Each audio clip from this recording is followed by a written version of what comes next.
महाभारत युद्ध पूर्ण रूप से पांडवों और कौरवों की लड़ाई थी, जिसमें एक ओर 5 पांडव थे तो दूसरी ओर थे 100 कौरव भाई। इतनी बड़ी सेना के बावजूद कौरव युद्ध ना जीत सके। पड़ोसी राज्यों से भी उन्हें काफी मदद मिली। कई शूरवीर योद्धा और राजा उनकी सेना में मौजूद थे, लेकिन पांडवों को परास्त करने की शक्ति किसी में ना थी। महाभारत युद्ध के परिणामों को सभी शोधकर्ताओं ने अपने अपने अंदाज में समझा है, किंतु स्वयं दुर्योधन ने भी अपनी वह खामियां बताई थी जिनके कारण कौरव युद्ध हारे। ऐसा कहा जाता है कि मरते हुए व्यक्ति और हारते हुए व्यक्ति अक्सर ही अपनी जुबान से सच बात ही बोलते हैं। जब भीम ने वार करके दुर्योधन को चारों खाने चित कर दिया था, तब भूमि पर बेसुध पड़े दुर्योधन ने हवा में 3 उंगलियां उठाई थी। तो क्या आप जानते हैं कि यह 3 उंगलियां उठाने का क्या उद्देश्य था और दुर्योधन ने ऐसा क्यों किया था और इसका इशारा किस ओर था? इन प्रश्नों के उत्तर बहुत से लोग नहीं जानते, तो आज इस वीडियो में हम आपको इसी विषय में बताने जा रहे हैं, इसलिए एंड तक हमारे साथ बने रहें। किंतु आगे बढ़ने से पहले हमारे साथ जोर से बोलें राधे राधे। भीम ने दुर्योधन की जंघा उतार दी थी। वह खून से लथपथ होकर रणभूमि पर गिरा हुआ था, बस कुछ ही समय में दम तोड़ने वाला था।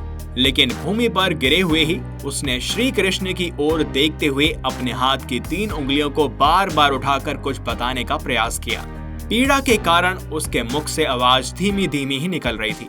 दुर्योधन ने मृत्यु से पूर्व अधमरी हालत में श्री कृष्ण की ओर देखते हुए 3 उंगलियां दिखाकर इशारा किया था, जिसे देखते हुए श्री कृष्ण ने दुर्योधन से इसका मतलब पूछा।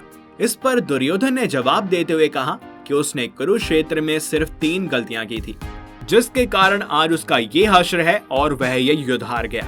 अगर ये गलतियां वो ना करता तो उसी की जीत होती। दुर्योधन ने अपनी पहली गलती बताते हुए कहा कि उसने स्वयं नारायण को ना चुनकर उनके नारायणी सेना को चुना, जबकि स्वयं श्री कृष्ण ने दुर्योधन को यह विकल्प दिया था। अगर दुर्योधन ने श्री कृष्ण को चुना होता तो उसकी जीत सुनिश्चित हो जाती, किंतु उसने नारायण को ना चुनते हुए उनके नारायणी सेना को चुना। दुर्योधन की दूसरी गलती थी कि वो माता गांधारी के बार बार कहने के बावजूद पूर्णतः नग्न उनके समक्ष नहीं जा पाया। माता गांधारी को महादेव की तपस्या के बाद यह वरदान मिला था कि वे जिस किसी को भी अपने नेत्रों की पट्टी हटाकर नग्न अवस्था में देखेंगी, उसका शरीर वज्र की तरह हो जाएगा। युद्ध से पहले गांधारी ने दुर्योधन को नग्न अवस्था में अपने सामने बुलाया था, ताकि वो दुर्योधन के शरीर को वज्र की भांति शक्तिशाली बना सके।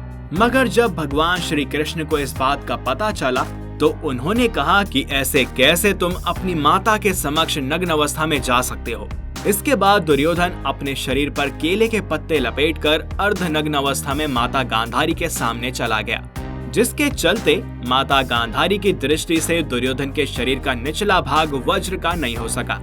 आखिरकार युद्ध में भीम ने दुर्योधन के शरीर के उसी हिस्से पर वार करके उसे मारा जिस हिस्से को उसने केले के पत्ते से ढका हुआ था, और माता गांधारी की दृष्टि उस जगह पर नहीं पड़ सकी थी। दुर्योधन अपनी तीसरी गलती बताते हुए कहता है कि वो युद्ध में सबसे आखिर में लड़ने गया। अगर वो पहले ही जाता तो कई बातों को समझ पाता और शायद उसके मित्रों और भाइयों की जान बच जाती। श्री कृष्ण ने विनम्रता से दुर्योधन की यह सभी बातें सुनी और फिर उन्होंने कहा, तुम्हारी हार का मुख्य कारण तुम्हारा अधर्मी व्यवहार और अपनी ही कुल वधू का वस्त्र हरण करवाना था। तुमने स्वयं अपने कर्मों से अपना भाग्य लिखा। श्री कृष्ण के कहने का तात्पर्य यह था कि तुम अपनी इन 3 गलतियों के कारण नहीं हारे, बल्कि तुम अधर्मी हो इसलिए हारे। यह सुनकर दुर्योधन को अपनी असली गलती का एहसास हो गया। भगवान श्री कृष्ण कभी भी कौरवों के साथ नहीं होते। ये उन्हीं की लीला थी कि दुर्योधन ने उनके स्थान पर उनकी सेना को मांग लिया। दूसरी बात ये कि दुर्योधन के शरीर का वह गुप्त अंग भी यदि वज्र के समान हो जाता तो भी उसे मारने की युक्ति ढूंढ ली जाती, क्योंकि सबसे कठिन तो जयद्रथ को मारना था, फिर भी उसे मार दिया गया। तीसरा यह कि यदि दुर्योधन युद्ध में पहले होता या आखिरी में, इससे कोई फर्क ना पड़ता, अंत में हार तो कौरवों की ही होनी थी। भगवान श्री कृष्ण ने यह भी बताया कि कर्ण सहित सभी कौरव पक्ष के लोग अधर्मी ही थे। कर्ण ने भी भरी सभा में द्रौपदी का अपमान किया था कि कौरव पक्ष में गुरु द्रोणाचार्य और भीष्म जैसे ज्ञानी ध्यानी कई महारथी लोग थे, फिर भी उनके पक्ष को अधर्मी कहा गया। ऐसा क्यों? दरअसल जो सत्य का साथ देता है उसे धर्मी और जो असत्य का साथ देता है उसे अधर्मी कहा जाता है। भीष्म पितामह निश्चित ही विद्वान थे, लेकिन उन्होंने धर्म का साथ ना देकर वचनबद्ध होने के कारण सिर्फ सिंहासन का ही साथ दिया। भीष्म ने अंबा, अंबिका और अंबालिका की भावनाओं को कुचलकर जो भी कार्य किया वह अमानवीय था। भरी सभा में जब द्रौपदी को निर्वस्त्र किया जा रहा था तो भीष्म चुप बैठे थे। भीष्म ने जानते बूझते दुर्योधन और शकुनी के अनैतिक और छलपूर्ण खेल को चलने दिया। भीष्म पितामह ने ऐसे कई अपराध किए थे जो किसी भी तरह से धर्म द्वारा उचित नहीं थे। पांडु के जंगल चले जाने के पश्चात धृतराष्ट्र को सिंहासन मिला।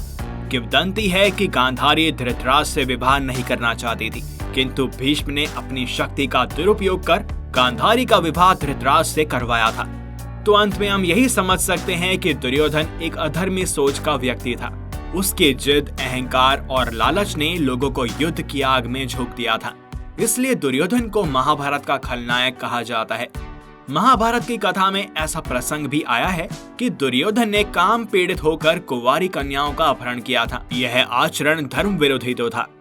जब दुर्योधन को लगा कि अब तो युद्ध होने वाला है, तो वह महाभारत युद्ध के अंतिम समय में अपनी माता के समक्ष नग्न खड़ा होने के लिए भी तैयार हो गया। महाभारत में दुर्योधन के अनाचार और अत्याचार के किस्से बहुत सारे हैं। पांडवों को बिना किसी अपराध के उसी ने तो जलाकर मारने की योजना बनाई थी। मृत्यु से पहले इंसान को हर अच्छी और बुरी बातों का और अपनी गलतियों का एहसास होता है। कुछ ऐसा ही एहसास दुर्योधन को भी कुरुक्षेत्र के युद्ध मैदान में युद्ध के आखिरी समय में हो रहा था, किंतु तब तक बहुत देर हो चुकी थी। लोभवश हम अक्सर ये भूल जाते हैं कि एक दिन हमें नष्ट हो जाना है, और अगर आखिरी समय में अपनी गलतियों का एहसास कोई मनुष्य करेगा तो फिर उसे ईश्वर भी यही कहेंगे कि अब पछताए होत क्या जब चिड़िया चुग गई खेत। तो एक बार हमारे साथ पुनः बोलें राधे राधे। इस वीडियो में केवल इतना ही। आपको दुर्योधन के विषय में यह जानकर कैसा लगा हमें कमेंट सेक्शन में अवश्य बताएं। और अगर आपको वीडियो पसंद आई हो तो इसे लाइक करें व ज्यादा से ज्यादा शेयर करें। साथ ही चैनल को सब्सक्राइब और बेल आइकन को प्रेस करना ना भूलें। मिलते हैं आपसे अगली वीडियो में और भी रोचक विषयों के साथ। तब तक के लिए हरिओम। भगवान से जुड़े रहस्य, लोक कथाएं और सच जाने तेरे मेरे राम ऐप पर। भगवान के सच्चे भक्तों के लिए प्रभु से सदैव जुड़े रहें। भक्तों के लिए राम का नाम सर्वप्रथम और तेरे मेरे राम ऐप के लिए राम के भक्त सर्वप्रथम। पूजा विधि, आरती संग्रहालय और भक्ति से जुड़े सभी बातों का समागम। तेरे मेरे राम ऐप डाउनलोड करें और प्रभु से जुड़ाव महसूस करें।